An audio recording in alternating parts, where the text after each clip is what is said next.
नमस्कार दोस्तों, आप सभी का स्वागत है टेक्निकल में। तो कैसे हैं आप लोग? उम्मीद करते हैं आप लोग अच्छे होंगे। तो हम लोग सीखेंगे जीएसटीआर 9 यानी एनुअल रिटर्न फाइल करने का विधि। दोस्तों, वीडियो शुरू करने से पहले आप लोगों को बताना चाहूँगा, जो भी चैनल को सब्सक्राइब नहीं किए हैं फटाफट चैनल को सब्सक्राइब कर लीजिएगा, ताकि सबसे पहले सबसे तेज़ नोटिफिकेशन आप ही को मिल सके। और आप लोगों का सारा चलते हैं अपने लैपटॉप स्क्रीन पर।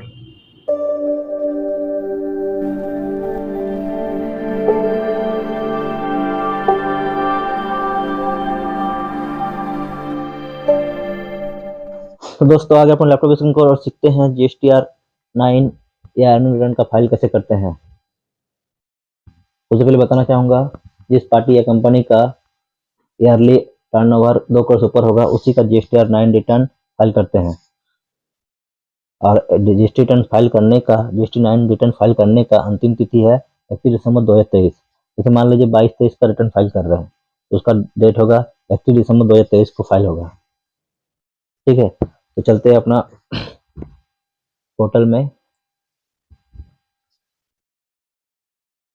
पोर्टल में लॉगिन करेंगे, यहाँ टाइप करेंगे gst.gov.in।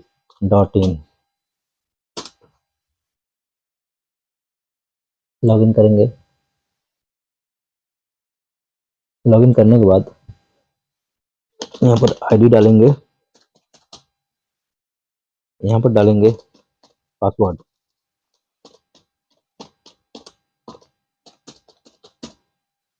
उसके बाद डालेंगे 4988। यहाँ कैप्चा कोड डाल देंगे 498842 498842 सॉरी 498842। लॉगिन कर दिए। उसका टैली खोलेंगे। टैली में यहाँ जाएंगे एनुअल रिटर्न में, या सर्विस में जाएंगे, रिटर्न में जाएंगे। रिटर्न में जाने के बाद यहाँ पर देखिए एनुअल रिटर्न है, यहाँ पर जाएंगे। एनुअल रिटर्न जाने के बाद यहाँ पर डीओजी खोल लेते हैं। DOG GSTR 1 alt F2। यहाँ डेट चेंज कर देंगे। देखिए यहाँ से भी आप मैच कर सकते हैं, आपको दिखाते हैं अभी। यहाँ पर एनुअल रिटर्न खोल लिए। उसके बाद जाएंगे जीएसटीआर, देखिए एनुअल रिटर्न जीएसटीआर 9 इसमें चले गए। उसको जाने के बाद ठीक है, देखिए यहाँ पर क्या है, नो यस। ठीक है, यहाँ पर नो यस मतलब अगर नील रिटर्न मतलब पूरा साल भर में कोई ट्रांजेक्शन नहीं है, तो वहाँ पर आप यस करके फाइल कर सकते हैं, नेक्स्ट करके फाइल कर सकते हैं।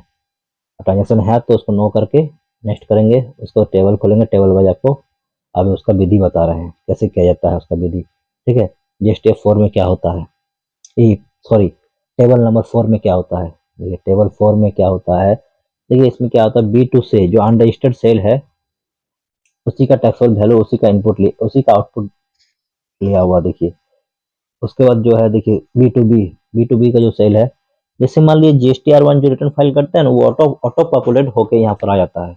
ऑटो पॉपुलेट होके यहाँ पर शो कर जाता है। उसी तरह ये रिवर्स साइज का है। रिवर्स साइज का जीएसटीआर 1 में आप महीना महीना महीना महीना डालते गए जनरली, उसी तरह ये ऑटो पॉपुलेट होके यहाँ पर रिवर्स का आ गया। टोटल जोड़ने के बाद ए प्लस जी जोड़े हैं, ए प्लस जी, ये ए प्लस जी जोड़ने के बाद ये पर ये आ गया। ठीक है, टोटल आया।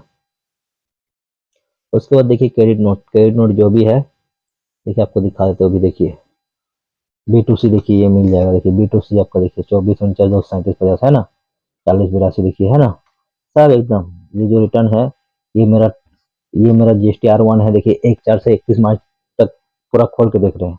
ये महीना महीना जो डाला डाला हुआ है, उसी के आधार पर हम यहाँ चेक कर रहे हैं। फिर पूरा ईयरली खोल लिए एक ही बार में। अभी देखिए इंटीग्रेटर सब मिल जाएगा। देखिए क्रेडिट नोट 172, देखिए क्रेडिट नोट भी होगा 172 क्रेडिट नोट, देखिए सारा मिल जाएगा। जीएसटी देख लीजिए 430 है ना, मिल जा रहा। देखिए टोटल वैल्यू, देखिए 39 34। ये देखिए ये वैल्यू क्यों बढ़ रहा है, देखिए ये रिवर्स चार्ज है, देखिए इसमें नहीं है जी, ताकि रिवर्स चार्ज जीएसटी 3B में आता है, एक बार इनवर्ड में एक बार आउटवर्ड में। तो ये क्या है कि लाइबिलिटी, ये लाइबिलिटी है, इसका पेमेंट किए हम लोग। ठीक है, ये लाइबिलिटी, ये अगर माइनस कर दिया तो ये अमाउंट मैच कर जाएगा। रिवर्स चार्ज का देखिए जो 3 है, 3 कितना 376 है ना, 376 माइनस कर दिया तो ये अमाउंट आ जाएगा। 376 इसमें से माइनस कर दीजिएगा तो ये अमाउंट आ जाएगा। ठीक है, तो नहीं, जो जीएसटीआर 1 में लगा है, जीएसटी 3B में लगा। देखिए जीएसटी 3B में जो ये इस तरह का है, उसी में ये यहाँ पर आया है, ठीक है, ऑटो पॉपुलेट होकर यहाँ पर आया, रिवर्स सर्च का है। अब जाएंगे बैक टू GST9 डैशबोर्ड। उसके बाद जाएंगे हम टेबल नंबर 5 में। टेबल नंबर 5 में क्या काम होता है, टर्न ओवर दिखाया जाता है, टर्न ओवर देख लीजिए इस पे, 39, 34, 85, 605, देखिए 39, 34, 85, 605 आ गया। $8.19, $8.19, 93, 12, 985, देखिए सब आ रहा है एकदम। 27, 272, 552, 272, 552, ये आ गया, ठीक है। ये मेरा पूरा टेबल नंबर 5 में टर्नओवर मैच कर गया। उसके बाद चलेंगे बैक टू 9 GST9 डैशबोर्ड। उसके बाद आएंगे टेबल नंबर 6 में। टेबल नंबर 6 का क्या काम है, देखिए ये हम 3B में जो रिटर्न लगाए हैं ये ऑटो पॉपुलेट होके आया है, ठीक है, ठीक है। इंडिकेटेड टैक्स ये आ गया, देखिए ये और ये मिला के इतना होगा, ये और ये जोड़िएगा इतना होगा, क्योंकि देखिए ये हो गया मेरा इनपुट, ऑल अदर ITC मतलब इनपुट जो क्लेम किए हैं वो है, और ये हो गया रिवर्स चार्ज का। रिवर्स चार्ज का जो इनपुट हम लोग लिए हैं उसका है, ठीक है। पेमेंट करने के बाद इनपुट जो क्लेम किए हैं उसका है। उसके बाद दोनों जोड़ के यही आ गया। उसके बाद अगर कोई मान लीजिए यहाँ पर ट्रांजेक्शन क्रेडिट थ्रो ये सब का कुछ काम नहीं है, मान लीजिए input tax credit receive ISD से अगर होगा, सप्लाई इम्पोर्ट ऑफ सर्विस का कुछ होगा तो इस सारा चीज़ यहाँ पर आएगा। इम्पोर्ट ऑफ गुड्स का कैपिटल गुड्स का अगर आएगा तो यहाँ पर आएगा, ठीक है। इसका काम हो गया टेबल नंबर 5 का। उसके बाद चलेंगे हम टेबल नंबर 6 का। टेबल नंबर 6 हो गया, टेबल नंबर 7 में जाएंगे, अब सॉरी टेबल नंबर 7 में जाएंगे। टेबल नंबर 7 में क्या होता है, रिवर्सल। मान लीजिए कोई मान लीजिए इनपुट और गलती से डाल लेते हैं तो उसका हम लोग रिवर्सल करना पड़ता है। तो वही रिवर्सल का जो भी आप रिवर्सल किए हैं पूरा रिटर्न में, जो भी रिवर्सल किए हैं आप 3B में, तो उसी का है यहाँ पर देखिए, ऑटो पॉपुलेट होकर यहाँ पर आ जाता है, ठीक है। अब चलेंगे GSTR9 बैक कर दिए, GST9 बैक डैशबोर्ड में चला है। उसको डालेंगे other ITC clear, table number 8 में आएंगे। टेबल नंबर 8 का क्या काम है, देखिए टेबल नंबर 8 में होता है GSTR2 में जो भी इनपुट दिख रहा है वो सारा ऑटो पॉपुलेट होकर यहाँ पर आ गया है, ठीक है। उसके बाद देखिए ITC एज वर्स हम 6B और 6H में जो भी देखिए होगा, इसमें अभी 6 टेबल में वही वही यहाँ पर आया है, ठीक है।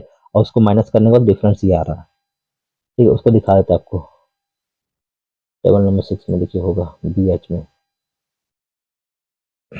बी देखिए बी और H देखिए अभी होगा, ये BH में है ना, ये जाके वहां पर आया है, ये जाके वहां पर आया है, तो वही आपका डिफरेंस आएगा, देखिए 7 नंबर हो गया, सॉरी 8 नंबर में, 8 नंबर में था ना, 8 नंबर में था, देखिए जो भी है BH में उसी का डिफरेंस यहाँ पर आया है, ठीक है। उसके बाद देखिए टेबल नंबर 9 में जाएंगे। टेबल नंबर 9 पे, टेबल नंबर 9 का क्या काम है, टेबल नंबर 9 का जो भी देखिए टैक्स पेबल जो इतना हम लोग पेबल किए हैं, देखिए paid through case integrated tax paid ITC through, देखिए इतना जो इतना पेमेंट किए ना, इसको इसको देखिए इसको इसको जोड़िए, कितना हो गया, 2 2 4 5 और ये जोड़िए 9 हो गया, इतना मेरा पेमेंट हो गया। ये ITC एडजस्टमेंट हुआ है, देखिए 9 पूरा टोटल, देखिए इसमें, ठीक है। उसी तरह सब सभी का उसी तरह है। चलेंगे फिर next back to GST9 dashboard. उसको 10 11 12 टेबल समझेंगे। 10 11 12 में क्या होता है, 10 11 12 में देखिए होता क्या है, कोई भी अगर साल में कोई भी GST में अमेंडमेंट किए हैं उसी का यहाँ पर अमेंडमेंट होता है। अमेंडमेंट होने के बाद जो एडजस्टमेंट होता है वो टर्नओवर में खड़ा हो जाता है। तो टर्नओवर में जो खड़ा होगा तो वहाँ पर भी अमेंडमेंट होगा मेरा, एज पर बुक्स बुक्स में भी। तो उसी तरह यहाँ अगर अमेंडमेंट होता है तो वहाँ पर भी अमेंडमेंट होगा। तो इस साल में अमेंडमेंट नहीं हुआ तो इसलिए ऑटो पॉपुलेट होकर नहीं आया है, ठीक है। तो मेरा टर्नओवर वही है, सेम है, देखिए सेम है, कोई अमेंडमेंट हुआ नहीं है, ठीक है। उस साल में मेरा कोई अमेंडमेंट हुआ नहीं है। 10 11 बार क्लियर हो गया। उसके बाद चलेंगे बैक टू GST9 डैशबोर्ड। उसके बाद चलेंगे हम टेबल नंबर 10 11 बार 13 हो गया 14। टेबल नंबर 14 में क्या होता है,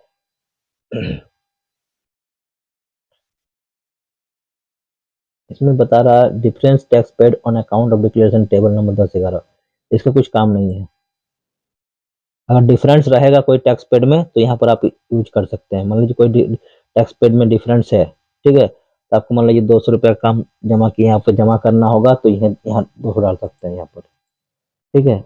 उसी तरह यहाँ पर मान लीजिए पेड करना है, 200 यहाँ डाल सकते हैं आप, पेड कर सकते हो। उसको यहाँ पर सेव कर दीजिएगा, ठीक है। ये टेबल का काम हो गया। उसको चलेंगे आगे। सब टेबल जैसे जैसे बता रहा हूँ उसी तरह सेव करते जाना है, आगे बढ़ते जाना है। हम तो खाली विधि बता रहे हैं, हम सेव नहीं कर रहे हैं, ठीक है। उसको चलेंगे 15 नंबर टेबल। 15 में क्या होता है, 15 में जो होता है, मान लीजिए कोई डिमांड डाले हैं, कोई रिफंड है, लेट फी अदर कुछ भी अगर ज़्यादा चला गया तो उसका रिफंडेबल के लिए आप यहाँ क्लेम कर सकते हैं, ठीक है। Total refund sanction, total refund rejected, कुछ भी अगर रिजेक्टेड हुआ है, जो भी हुआ है, ये आप कर सकते हैं। उसको 15 टेबल का कोई काम नहीं है, 15 टेबल का कुछ काम नहीं है, ऐसे दिया हुआ। बैक चलेंगे फिर 15 16 कुछ काम नहीं है, 16 का भी कुछ काम नहीं है, ठीक है। 16 का भी कुछ काम नहीं है, ऐसे दिया। सीधे चलेंगे 17 में, सीधे जाएंगे 17 में। 17 नंबर टेबल जाएंगे, जैसे समरी डालेंगे।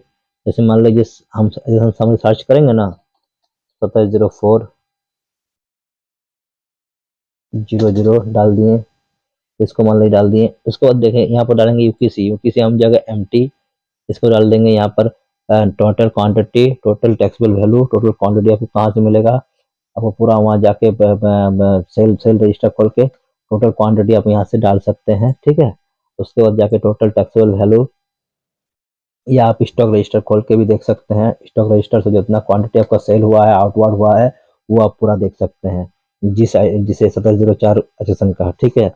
यहाँ पर भी आप देख सकते हैं। यहाँ पर जैसे क्लिक करेंगे हम, रुकिए, यहाँ पर क्लिक करेंगे तो यहाँ पर दिखेगा नहीं, यहाँ वैल्यू दिखेगा आपको।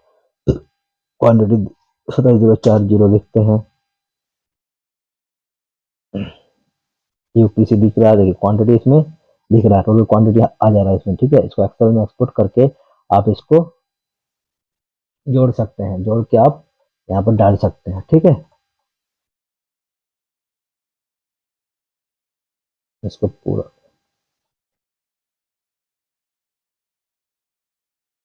इसको पूरा सरका के इसको नीचे करते जाएंगे सीधे,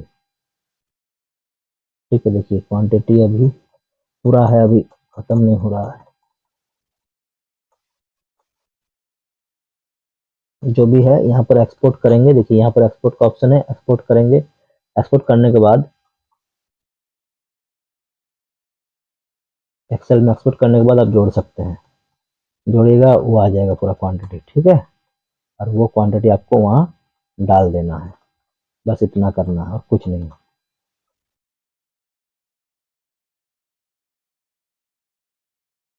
बड़ी नीचे लास्ट तक है, देखते हैं कितना तक है, चेक कर लेते हैं, ठीक है।